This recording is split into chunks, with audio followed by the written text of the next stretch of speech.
Caregiving stress doubles, triples because you have not planned for it financially. Coming to the sandwich generation, I think it's the toughest, really the toughest. Caregiving is as emotional as financial, right? It really boils down to that, and caregiving stress doubles, triples because you have not planned for it financially. I think people are talking about it, but there are no structured solutions yet. I'm yet to see a nicely designed, thought-through plan, whether it's the government or the private sector or just individual planning, generational planning. That's something which really needs a lot more awareness. But coming to the sandwich generation, I think it's the toughest, really the toughest. We work with them because they are primarily the people in our space who take the decisions for their parents.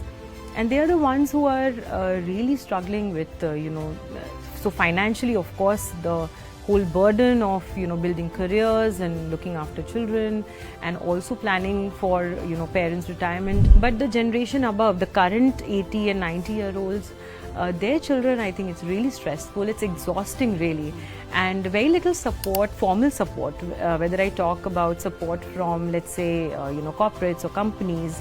Is there a formal, simple, caregiver leave? A lot has been spoken about it. There's so much progress done on the maternal front because expectations from the generation are only, increasing by the day. And you're supposed to be a super person managing everything. So I totally get that. These are difficult conversations that family have, and they defer it till, till it's too late. So we also emphasize on the fact that you need to start these conversations on, even legacy planning, long-term, elder care, etc. pretty soon in life, and be comfortable with those conversations.